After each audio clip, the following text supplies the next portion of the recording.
Well, it's the fifth week. You've made it to the last week of our adventure group, and I hope it's been a fantastic group and you've really connected with each other and you're praying for each other and exploring God's Word together. If you want this group to go on, you can. We do have a Lenten study that you can do for the next few weeks that leads you to Easter, and you can be a part of that as well if you would like. But I want to take this last week and look at just one more angle on this idea of the adventure. You know, I told you back at the beginning that I met Cammie because somebody showed up in a class I was in and said, "Would you come work with me in a church in England?" And for whatever reason, I decided to say yes. It seemed like a huge thing, a faraway place. I had no idea what I was getting into, but for whatever reason, I did. That's where I met Cammie. It also opened up the doors for so much of the ministry that I've done over the years. But I was thinking about that because I didn't just say, yes, I'll go, and then that's it. There were steps that had to happen, right? I met with somebody, and we had lunch, and he said, "Would you come?" And I said, yes. But then I had to go back and actually start doing some work on that. It meant I would do an extended internship and I would be a year out of school. And so I had to do a bunch of paperwork that had to do with that. And it meant I had to go get my passport and make sure that was all up to date. And then I had to talk to family members and set a plan. I had to book a flight. I mean, you get it. There were actual steps that had to happen. And it seems like everywhere along the way, those steps were an easy spot to kind of opt out.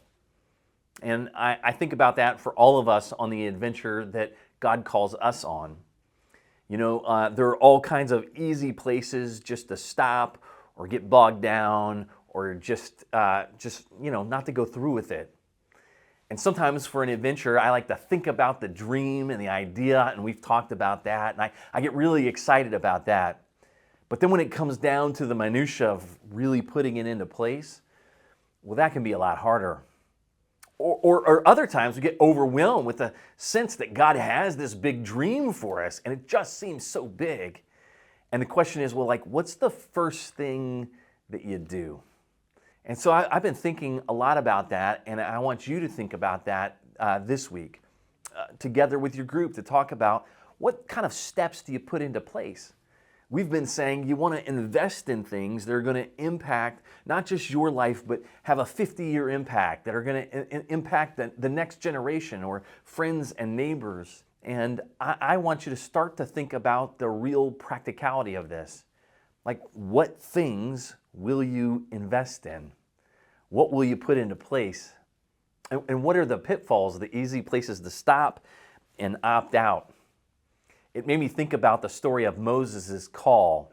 Now, we talked about this in one of the sermons, but I just want to go back to it for a minute.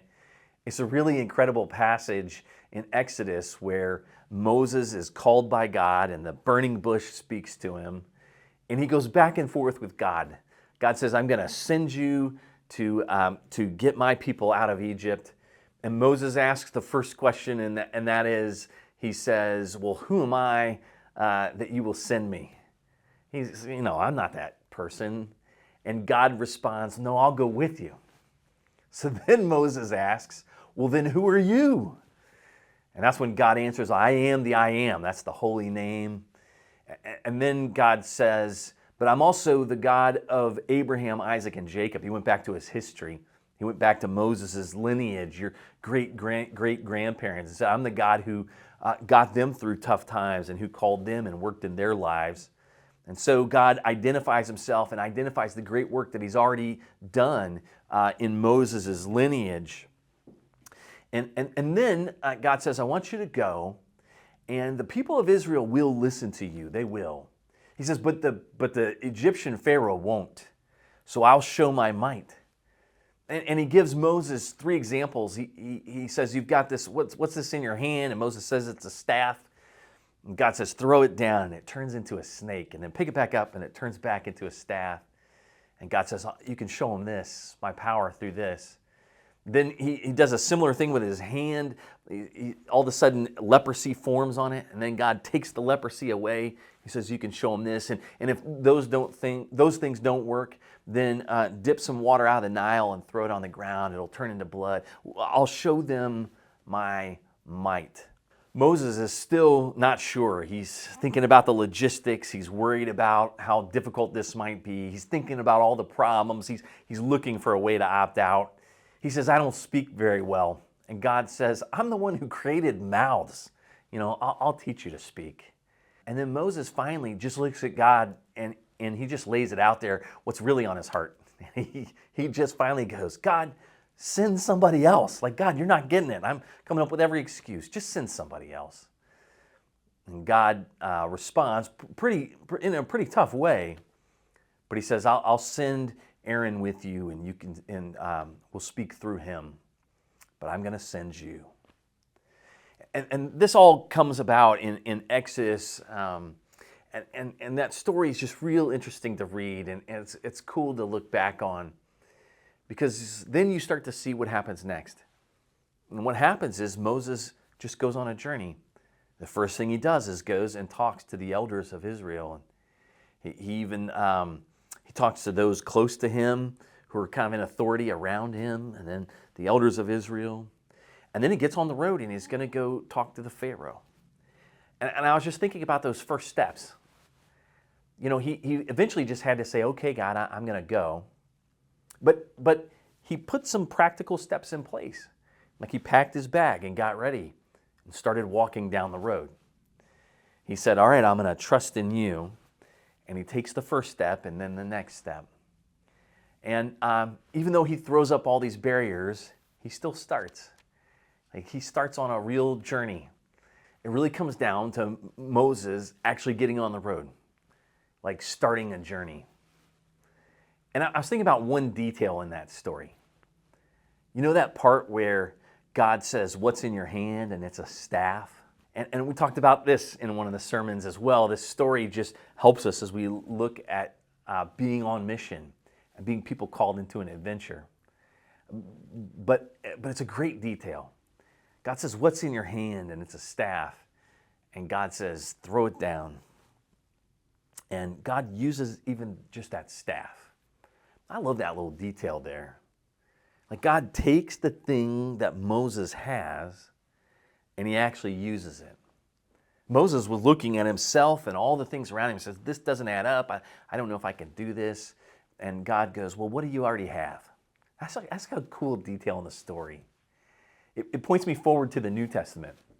And we've talked some about this. The Apostle Paul, who started all these churches, and the reason that our church is even here is because the Apostle Paul was willing to start churches, and church after church has then started. It talks about the Apostle Paul and how he started churches. And one of the disappointing things early on in his call was that right away he didn't get called to be an evangelist. He felt called by God, and God said, I'm going to use you. And then he went back to his parents' home and made tents for years, maybe up to 12 years, just tent making. Well, one of the cool details that we see in Acts, we see it in chapter 18, is when he's starting the church in Corinth and he's doing ministry there.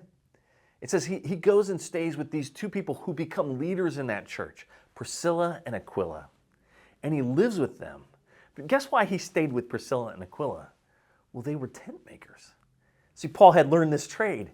And so Paul went to work with Priscilla and Aquila. And he made tents. And then the scripture tells us that almost every time he goes to start a new church, he starts by making tents in that area. And that funds his ministry and gives him inroads and relationships. And it's just a cool picture for how God took what he already had and used it.